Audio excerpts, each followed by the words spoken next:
So good morning, my name is Melissa Guerra, and online I'm known as the Kitchen Wrangler, so this last year I've not participated in social media too much because I wanted to write a food history book.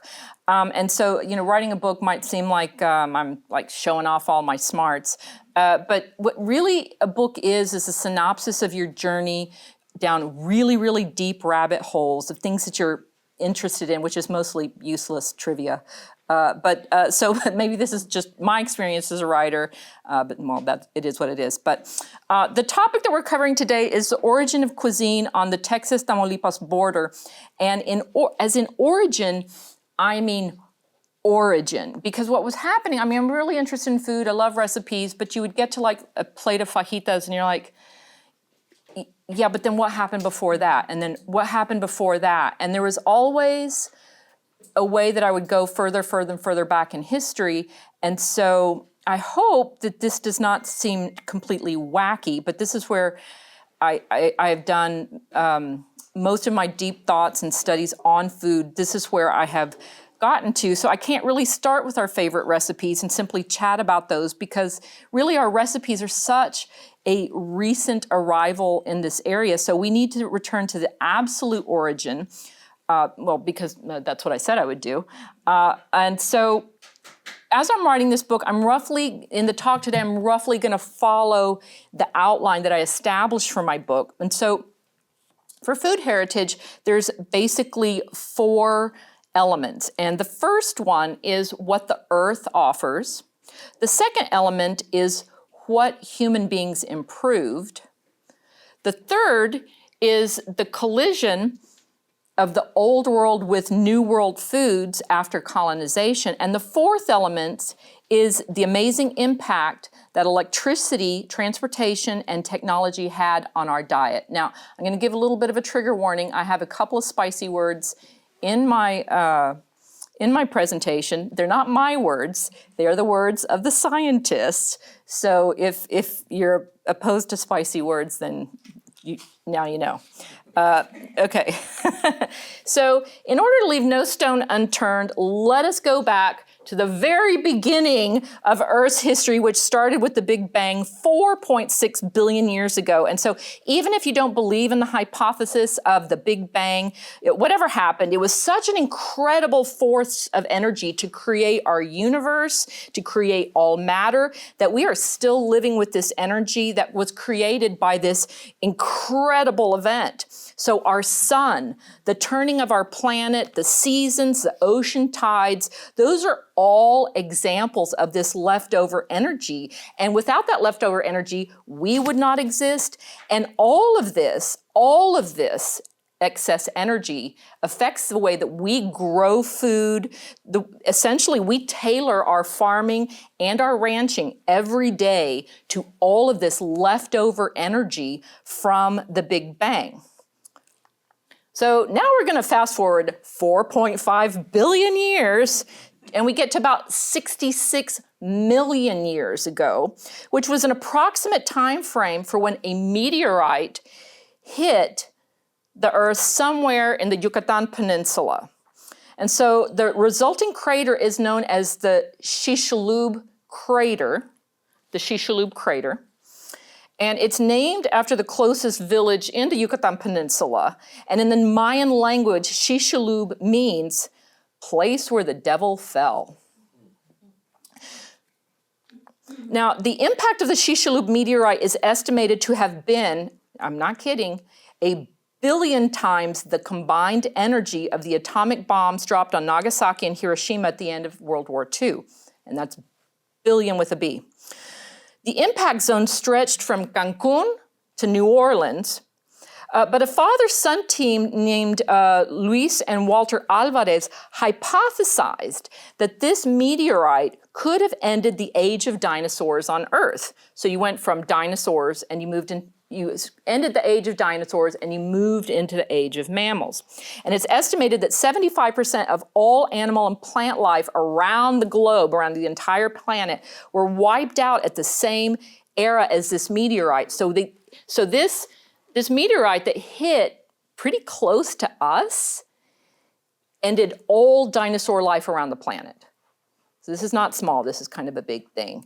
And so considering, its proximity to the Rio Grande Valley, we can assume that our area experienced a total ecological reset after the Chicxulub meteorite.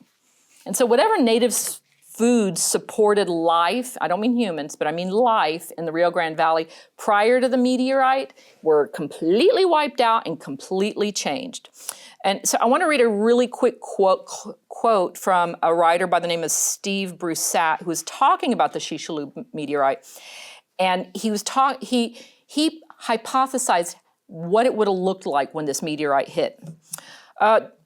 Whatever life was out there, they merely had to contend with hurricane-force winds, earthquakes far larger than any humans had experienced, and bullets of hot glass that rained down from the sky, made of the dust and rock liquefied during the impact that solidified while falling back to Earth. As the molten pellets whizzed down, the sky turned red and the atmosphere warmed like an oven. This was enough to make forests spontaneously combust and wildfires raged across the land. Each of these calamities was an agent of murder, and they were more potent closer to the impact. So here in the Rio Grande Valley, we are closer to the impact. So we know when this Chicxulub meteorite hit, zam, everything was just completely evaporated. So what that means is whatever plant life or animal life was happening in the Rio Grande Valley, it started all over again. So even though the Earth has been, churning for 4.6 billion years, at 66 billion years, it completely erased. So now we're going to fast forward. No, you're not calling me. It was spam.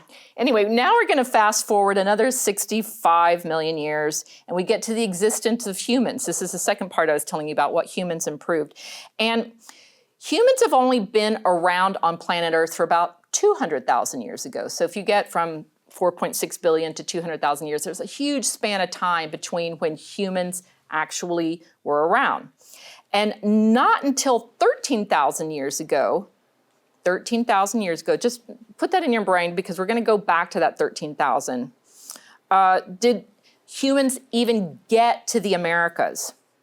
And archaeologists constantly debate as to where people, the first signs of life happened in the Americas. And in the United States, it's usually defended as being in Clovis, New Mexico. So these folks are digging out in Clovis, New Mexico. So this is a recent excavation of the Clovis site.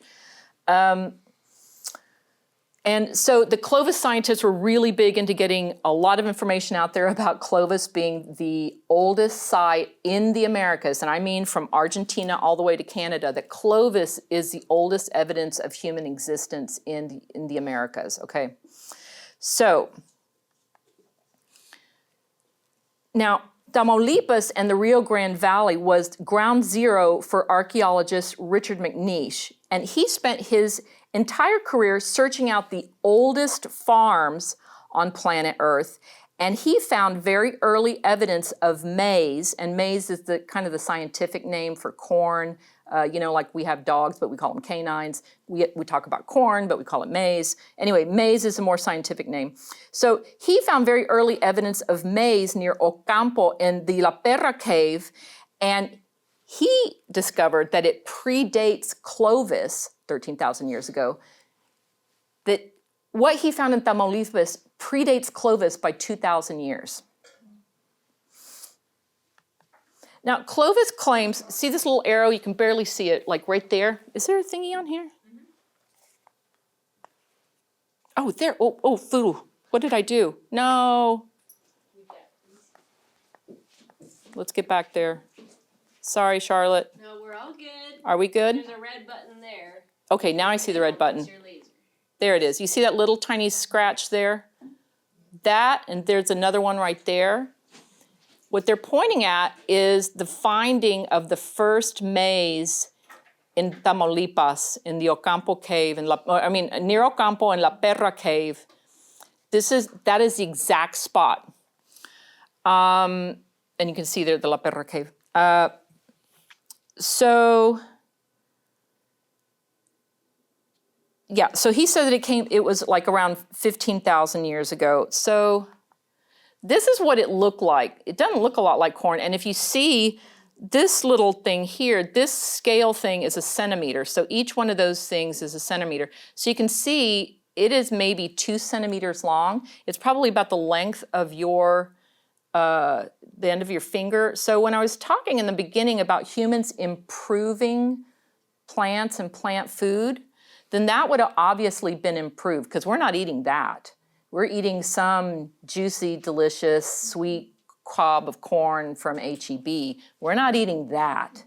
But this is the primordial corn that was found growing in this La Perra cave in Tamaulipas.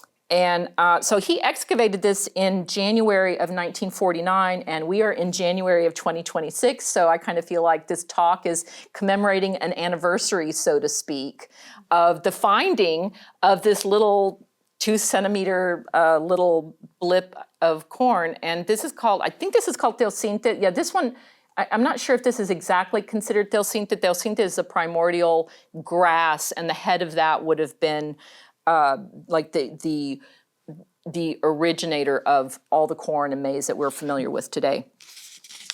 And then I have another little funky story. I love doing these talks because I find other information that I was not aware of in the past. And so if we have time, I'll tell you my little funky anecdote about that little piece of corn.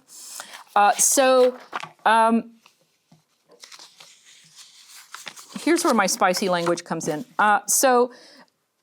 In reading Richard McNeish's report on finding this little piece of corn, I actually have his actual words telling the story of finding it, which I think is really great because it totally sounds like the Rio Grande Valley. So here's his quote. Here's his telling of finding this small piece of corn. I also want to say, remember, we're starting to use more ethanol in our vehicles. Well, that comes from maize, that comes from corn. So corn, just, niblets, Jolly Green Giant, all that stuff. Corn goes way beyond just eating corn. Corn is our fuel for the future. Corn, maize is significant on a very global level, and for the oldest remnant of corn, or the originator of corn, maize, being found in Tamaulipas, this is not a small thing. This is highly significant in terms of global food world history. It's a big deal. So here's what here's Richard McNeish, his actual words, talking about this little piece of corn. So he said, "Our last supper of beef jerky, boiled beans, and tortillas was washed down with stale water. Then after a welcome night of sleep and a breakfast of stale hard tortillas and coffee made with our stale water, we climbed the tortuous route out of the canyon. Shortly afterwards, wading through the Los Angeles Spring in Sierra de Tamaulipas, Mexico, for my first bath in 10 days, I pondered our season's work and thought that finding the first ceramic sequence of Mesoamerica made for a pretty good season. Tired but happy, I really perked up when I saw Alberto, my dig supervisor, out on the outskirts of town." I'm assuming he's talking about Ocampo. "My first questions were, did you bring the equipment and specimens, and is the Jeep packed?" And the answer was a deadpan. "No, senor." "Why not?" Alberto grinned. "Because we found what you said we might." Alberto ran into the house and returned with a box labeled northwest corner of square N15W5, depth of 14 inches. Opening, he said, "Está muy bueno." And he was right, it was good. Inside the box on a woven mat were 3 tiny corn cobs tied with an agave string. The depth told me it was 3,000 to 5,000 years old. It was the earliest corn ever found, and it was to change the course of my life. So what he did, he ended up sending this little piece of corn off to someone who had just invented radioisotope carbon dating. They had just invented that. He sent it to somebody at Harvard, and they were looking at this. And so anyway, he didn't think about it. And, about a year later, he goes back to his academic office, and he has 2 really special letters. And one of the letters was confirming that this little piece of corn, that the carbon dating dated it to about 4,445 years ago. So it actually predated Clovis. Wait, am I saying that right? Yeah, 13,000.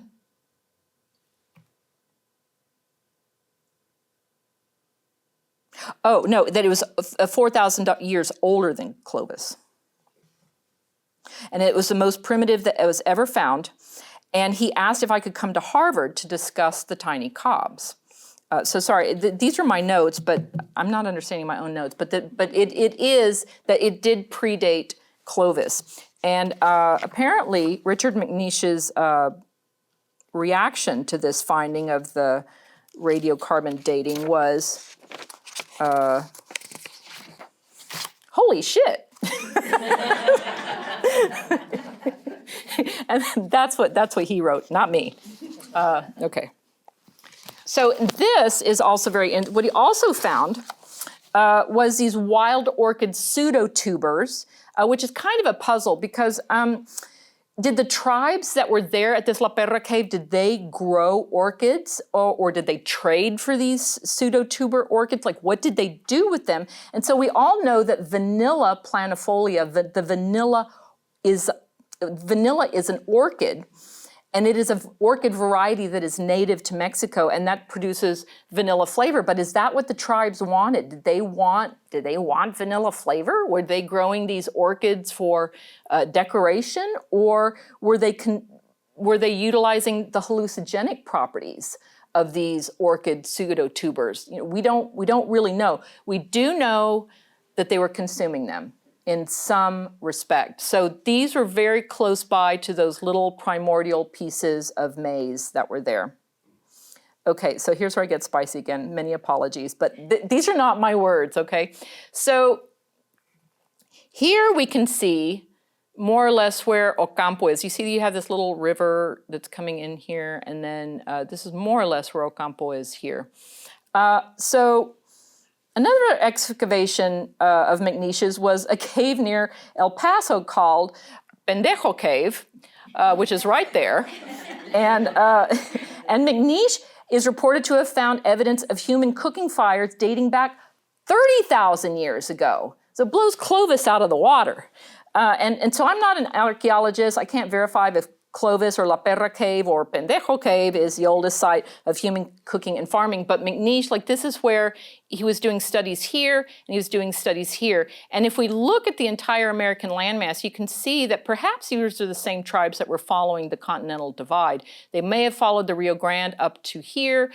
And then the source of the Rio Grande is somewhere here in Colorado. So I know that animals, birds, vultures, they all follow this route, this migratory route. And it could have been that the tribes were following the same route here, and the same little cobs that were down here were made their way up to here. And I just want to draw your attention really quick. There is what do you call it? Yeah, Plymouth Rock. So yeah, there's Plymouth Rock. Yeah, there's Plymouth Rock up there. See, Lisa knows. Yeah, that's your hood. Yeah.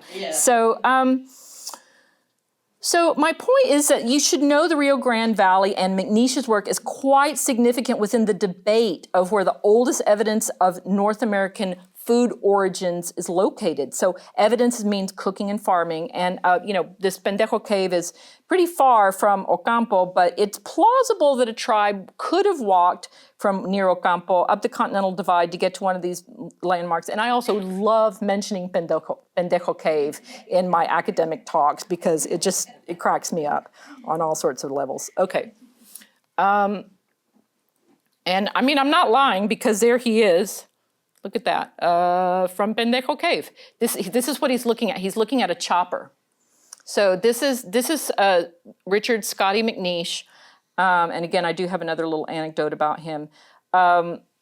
So colonizing the Rio Grande Valley was difficult as the tribes here were extremely resilient, resourceful, and above all fierce. They did not play when it came to defending their turf. And this slide shows approximately the tribes located according to 18th and 19th century archives. This is from a book on Tamaulipas by Gabriel Saldivar. And so this is not firsthand, but this is his second-hand construction of what he gathered from archives. So you can see all these little numbers of all of these different tribes. You can see all up along here and all the way going down to Ocampo. And anyway, so these are very difficult to read, but I actually transcribed all of them. These are all the different names that have been recorded of all the tribes that existed along the Rio Grande. Now, they couldn't have been here if there wasn't food. I mean, first and foremost, there was water, of course. Come on in. There was water, and without water, you can't have food. But we've got like up to 107 tribes that I was able to get out of that document. And what's interesting is that some of the names that were transcribed into Spanish kind of refer to what they ate. So you've got the come camotes, the camoteros, and then the conajeros. You have the picacheños, maybe they eat Pikachus, the guajolotes, the garzas, the pajaritos. I don't know if this relates to, it may have something to do with what they ate, the tejones, the pintos, who knows, the narices, cotomanes. Anyway, but all of these tribes, and this may have been not so much tribe as we think, but family or family groups. But these are where the family units lived. Let's see. So the tribes lived in groups along the river, and then men would travel northwards to hunt. And North Hidalgo County is still extremely well known for abundant wildlife and good hunting. Water holes were available along the way away from the river and marked the place where hunters would camp. And it would take about 11 to 12 hours to walk from the river to northern Hidalgo County, which I'm like around San Isidro, somewhere in there. So a successful hunt could have probably taken place over 3 to 4 days, maybe a week.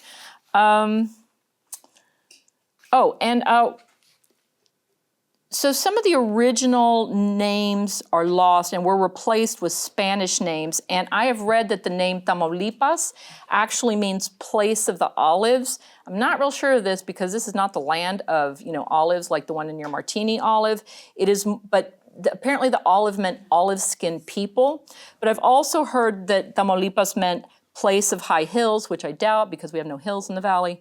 But it also could mean place where people pray a lot, which we're still pretty religious here in the valley. I mean, we are a very, very faithful group here. So I kind of doubt that Tamaulipas means place of high hills. It could mean many different things. So there were at least 5 attempts to bring Spanish colonists to the Rio Bravo, also known as Rio Grande. And this slide shows the failed attempts and roughly how far their attempt took them. So if we look at this, this was 1523, 1522 was here, this one was 1617, this one was 1726, and this was 1729. So there was a lot of failure trying to get past the tribes of Tamaulipas to get up to the Rio Grande. So the tribes that we just saw really, really defended their turf. But so it wasn't until 1747 that José de Escandón was able to get to the river. And maybe you think 1747 is kind of a dry date, maybe a little bit boring, but consider that 1747 was the first time that European cuisine entered the Rio Grande Valley. So this is the first time humans who had tasted wheat, who had tasted coffee, tea, wine, beef, pork, chicken, and cheese had ever mixed with the indigenous tribes who had never tasted those ingredients. So setting aside regular Texas history, U.S. history, Mexican history, this is a huge date in food history. And let me remind you, these dates predate Plymouth Rock, which was 1621. So this, again, not small, not small. And I do think that quite a lot of it had to do with the strength of the tribes here had a lot to do with this availability of this primordial maize that was somewhere near Ocampo, okay? So again, not small. So let's talk about the terrain and the native foods available to the tribes. So you might think that the tribes ate cactus and mesquite beans, and I'm not really sure how dense cactus and mesquite beans were across the grassy plains. Some historical maps called the Rio Grande Valley the Wild Horse Desert. Apparently there were large grassy plains, which means there was not a lot of brush. And if it's a desert, then that means there's very little water, which is much more important than food. Water is much more important because you can live 2 weeks without food, but you can only last about 2 or 3 days without water. Now remember, in the Americas, we didn't have any domestic animals. I mean, we had llamas and alpacas, but those were down in Peru with the Incans. But we didn't have them up here in the Rio Grande Valley. We may have had dogs. That would have been the only domestic animal, an esquinkle, maybe. Turkeys, I don't know if they're domestic or not. They're just dumb and you can catch them, but I don't really know if they've been domesticated. So cows, horses, sheep, pigs, chickens, and all of those animals, proteins, came with Spanish colonists. Livestock is what intensified the growth of cactus and mesquite, and livestock was first introduced to the tribes. So the animals, as they were herded across Mexico into what is now the United States, spread cactus and mesquite trees from elsewhere. And so the livestock changed the face of the Americas tremendously. So once these colonists, like Kiko, this is a chinaco, right? It'd be considered chinaco? Okay. So once the colonists arrived with José de Escandón, I believe that the Spanish usurped those watering holes made by the tribes and then made them into stone pilas. So having a pila is what do you call it? A well. It's a well. So the cistern, yeah. So a pila was a requirement by the Spanish crown to establish legal claim to land. So what would have been the easiest thing to do is to go out and look for an indigenous dug watering hole, line it with stone, and kick back and have a beer. Like, you're done. You're absolutely done. But just by the way, this is a painting from 1877. This is a vaquero circa 1830. So here's a pila in northern Hidalgo County.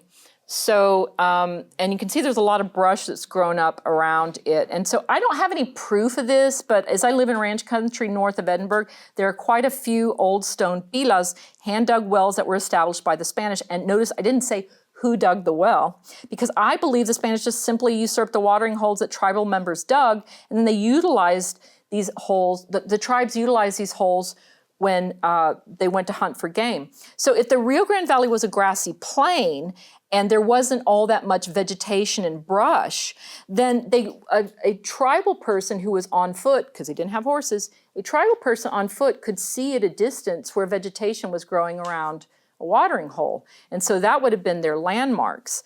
And they would have been visible at a distance for a tribal member so they could orient themselves on their way back to a sustainable hunting place. But as the Spanish came in, then they were able to see these same holes as well, and they would usurp them, and then they would put in their stone and then claim it. But again, this is my theory, but I'm just developed this. I mean, we're driving down the road with my husband. We're like, well, what do you think about this? I think that's plausible. So that's my idea. I think it makes sense. As cattle proliferated across South Texas and all of Texas and North Mexico, then the cactus and the mesquite did as well. And then you get terrain such as this, where look how tall this is. Compared to my husband. Look how tall this is. You can't even see this from the highway. So and brush control is still a very big concern and task in northern Hidalgo County. And so this would not have been visible, back when it would have been built. So it is overgrown since then. Okay. So if you lived in the Rio Grande Valley, which is now the Rio Grande Valley, and your house looked like this. Look, this says Far Texas, or your house looked like this, little thatched roof, or your house looked like this. What would you serve? I mean, I don't see any electrical lines. I don't see any windmill. I don't see really anything that could be utilized. These people look really hot and dry. Like I thought this was a chicken, it's a dog. So there's really not a lot of resources to cook these original primordial meals. So, but let's talk about water and heat in the Rio Grande Valley. And we take water for granted these days, but I believe water and heat had the biggest impact on our local cuisine. Hidalgo County gets about 22 inches of rain annually, and the rain isn't spread evenly throughout the year. Sometimes we have hurricanes and sometimes we have droughts. So before there was a canal system with electric pumps, we had mostly ranchers in this area, not farmers. The heat has a huge impact on our cuisine. So don't forget, it takes less water to raise a cow than it does a crop. So we're not big salad people here in the Rio Grande Valley, but there's a reason for that, because it would have just taken so much more water. So we are kind of beefy and cheesy, but there's a reason for it. So if you had milk though, how would you have been able to preserve it for more than a few hours in 90 to 100 degree weather? So there were ways to deal with this. Fresh, and we don't use butter. I mean, we do now that we have a supermarket, but we make pan de polvo or we make tamales. Like, butter is not the fat that we use. We use pork lard. So colonial ranchers, they had cows, they didn't have refrigerators. So they would make something called jocoque. So jocoque some people call the translation as buttermilk, but it's more of like a clabbered milk. Because it would have been stored in a clay jar. The clay jar has cultures embedded in it from the prior batch of jocoque, and so it would reculture, kind of like a yogurt. And so that fermentation process would preserve the milk for maybe 24 to 48 hours in a non-refrigerated environment like this. So fermentation helps preserve without chilling. You could also make cuajo. I think cuajo is a thicker version of the jocoque because it's more of a curd. And it's made with the rumen of the cow, not so much the introduction. I mean, there was bacteria introduced from the clay, but I think you could also make the cuajo from the rumen, which is like rennet. It's a part of the stomach that thickens the milk. And from that, you could also make queso fresco. Our most authentic cheese in the valley is that queso fresco, the real crumbly one. Don't ask me why we now use Velveeta. I couldn't tell you.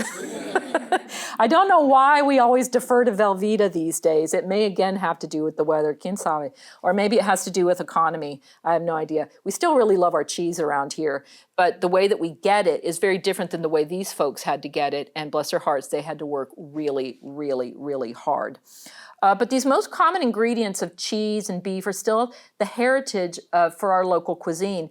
And some people do criticize us for being too beefy or cheesy, but there's a very, very good reason behind it, meaning our heat and lack of water has made us who we are. So once we got electricity here in the Rio Grande Valley, crops such as tomatoes and citrus could be grown, but not before.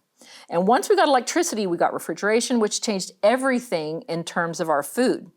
Now, the Rio Grande Valley is between two rivers, the Rio Grande and the Nueces, and we have no natural freshwater lakes. You might, what's a delta lake? It's a man-made reservoir. Any lake you see here in the valley, it is a man-made reservoir. Texas only has one natural lake, and that is Caddo Lake, which is up near Houston. And even so, that has been dammed up to be bigger than it originally was. So Texas has 37 rivers. We're all about rivers, but we have no natural lakes. And so that had a big, big impact on the way our food was formed. The tribes originally were nomadic, but for good reason. They couldn't hang out near a lake because there weren't any. They would hang out along the river, Rio Grande, or the Nueces, but they definitely wouldn't hang out in the middle of the state because there were no lakes. So that's why the canal system established in the Rio Grande Valley during the 1950s was so important for our farming community, because then we could actually water a crop.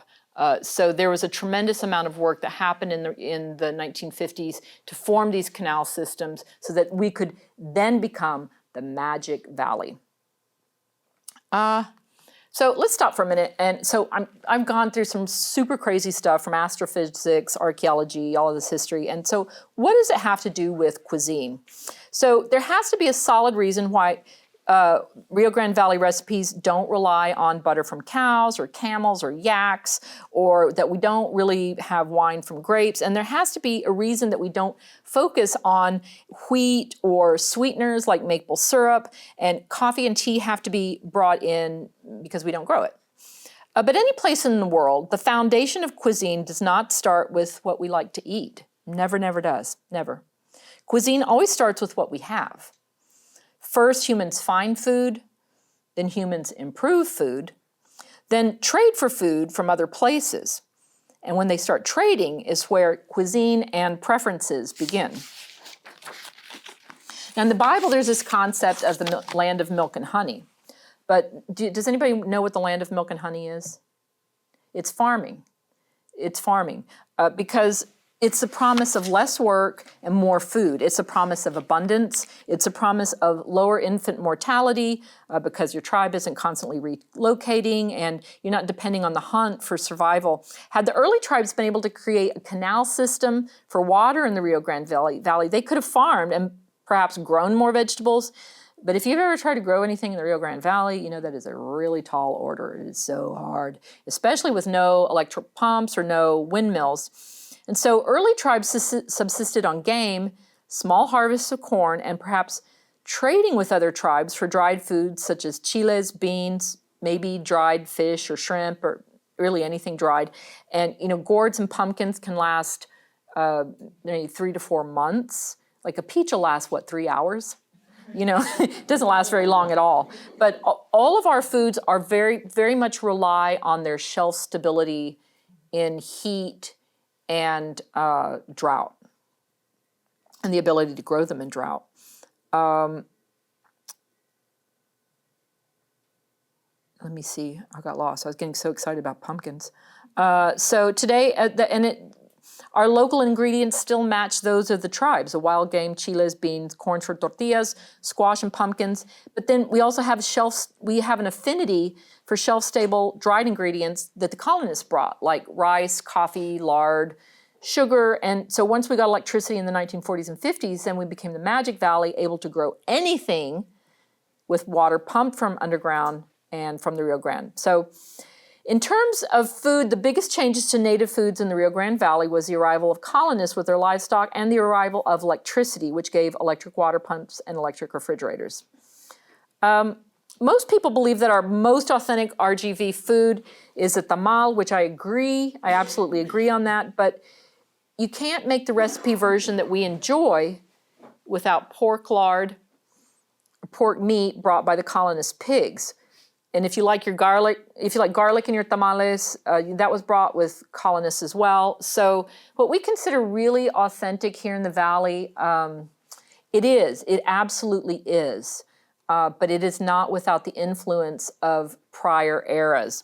And I appreciate this idea of decolonizing the kitchen, but unless the chef gets rid of electricity and gets rid of all of their steel pots and pans in the modern kitchen, there's no way that you can decolonize food. The health department won't let you do it. They won't let you get rid of electricity and pots and pans and running water. It's absolutely impossible. I mean, if the only folks that had a decolonized kitchen would have been these guys. Good Lord. That would have been, mil respetos, that must have been incredibly, incredibly difficult. But there's no real way to decolonize our kitchen. It'd be like appreciating a baby without giving credit to the parents. They're not separate. It is a flow through. We are heirs to the historical evolution of the kitchen. So we are what we are.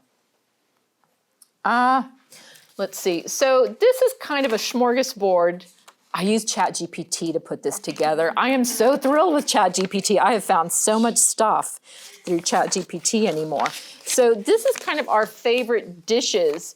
And I asked it to put together all cattle products And it really does look like our local cuisine, with the exception of the ice cream, but this came with later with electricity. But we have our beef tacos, we have our fajitas, we have our flan, we have our cheese. We are very, very reliant on beef products in all of its different form. Even leather, that's a totally different story, but even leather. Like we are very reliant on cattle, but for the reason that it takes less water to raise a cow than it does a crop. But you can see other elements that were brought in from elsewhere. Like we have to have our meals with limon, but lime is from, it's citrus, it's from Asia. I'm giving away the next one. Okay, so this is really what we think of in terms of the Rio Grande Valley. In fact, Charlotte was like, can you demonstrate a grapefruit pie? I'm like, oh, that is a whole different lecture. But because Mission is famous for the grapefruit, but citrus originated in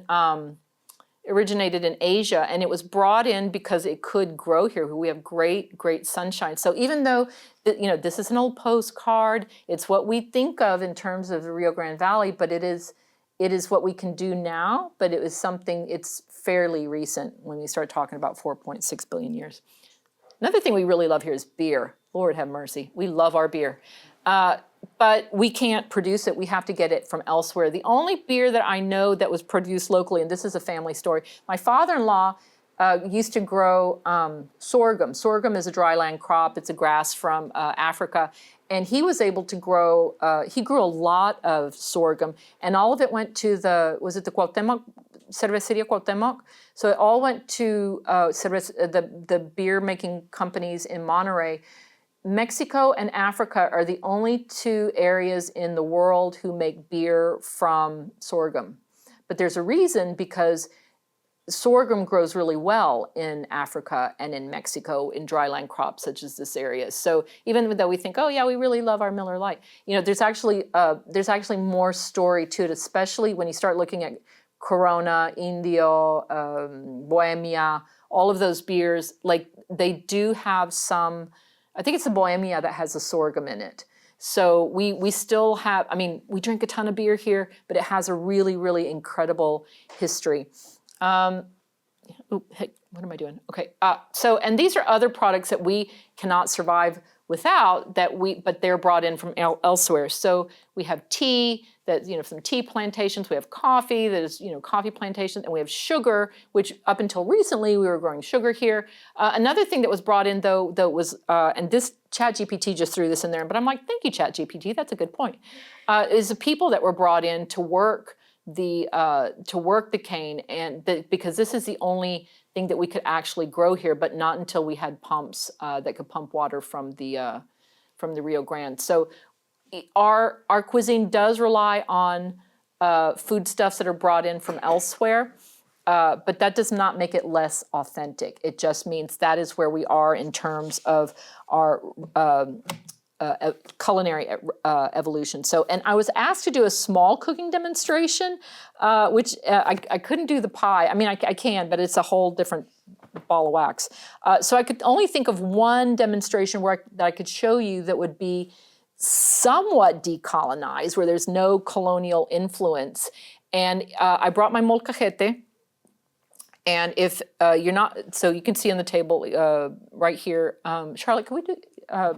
put the light back on, do you mind? I'm gonna go back to my, I'll leave it there. So this is probably about as primordial of a dish that I could do. And I don't even know if you're gonna wanna try it, because it's gonna be hot as heck. Here we go.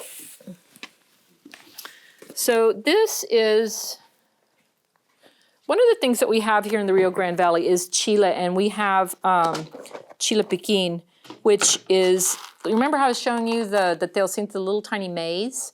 Well, this kind of matches it in terms of chile. This is chile piquin, and it grows wild in most of our yards. But this is the primordial chile. Everything from bell pepper to jalapenos to ghost pepper, what have you, all of them were improved from the chile piquin. So it absolutely grows wild here, and this is ground zero for chile piquin. So this is another contribution that the Rio Grande Valley has given to the rest of the world, is the chile piquin. So this is a primordial native food that the tribes would have enjoyed. And I got these out of my yard. I dried them. There they are. The other thing would have been maybe tomatillos. And the reason I'm saying this is because I was down at South Padre Island. This is literally 35 years ago. And I look down and I see this little hill on the ground. It's the size of a pea, and it had like a little husk on it. And I think it was Physalis ixocarpa, which is a tomatillo.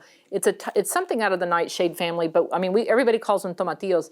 This is obviously the improved version that we now plant. But the one that I saw was a native wild-growing tomatillo. It was about this big. It was super tiny. Where I saw it, there's now a condo. I can't go back to the same place because it was near Laguna Vista. And there's like a whole bunch of condos there now, so now I can't go back. But anyway, this is about as primordial and tribal as I can get with a food, as like maybe how a tribal member would have made food. So this is my molcajete, and again, this isn't that old. It's as old, I'm flattering myself, it's 30 years old. So we can suppose that maybe like a tribe would have used maybe some salt from the Sal de Rey, the salt lake that's up in northern Hidalgo County, or not, they may not have. They could have gathered quite a few of these little wild tomatillos. I can put some of those in there a little bit. I chopped those before we got here. And then we can use some of our little chiles. And this would have been a sauce. Not really a sauce condiment per se. It might have just gotten mixed in, but just don't forget, chile piquin, even in its dried form, and tomatillos, these are both sources of vitamin C. So it's not like a condiment per se. It's probably the actual food as it is. And this might be beyond what anybody could handle because it is just going to be so darn hot. And these molcajetes, like I'm using this one's like a modern kitchen-sized one, but as farmers were digging around in the Rio Grande Valley across fields and through the canal systems that were built, like they would find these molcajetes because they're so heavy. From what I've read is that the tribes would just leave them there. And so since they were nomadic, they would follow, they knew more or less where to orient themselves, and they would come back and either dig them up, or sometimes they would make a molcajete, make a mortar in a solid piece of caprock, and they would know how to get back to it. So that is my little tribal. I'm not even going to taste it, y'all, because I got to keep. I got to keep talking here. I don't want to be carried out of here. But that is about as indigenous and tribal and authentic to the Rio Grande Valley as I can make a dish for you. So that is it. That is all I've got for you today. I brought some free books because I have a storeroom full of them. So I've given some of them out. If you didn't get one, please let me know. If you want to take a birthday gift to somebody, please contact me because I got a box. I got more in the car. Please let me know. But thank you so much for listening to me today. I really appreciate y'all coming out. Very, very grateful. Thank you.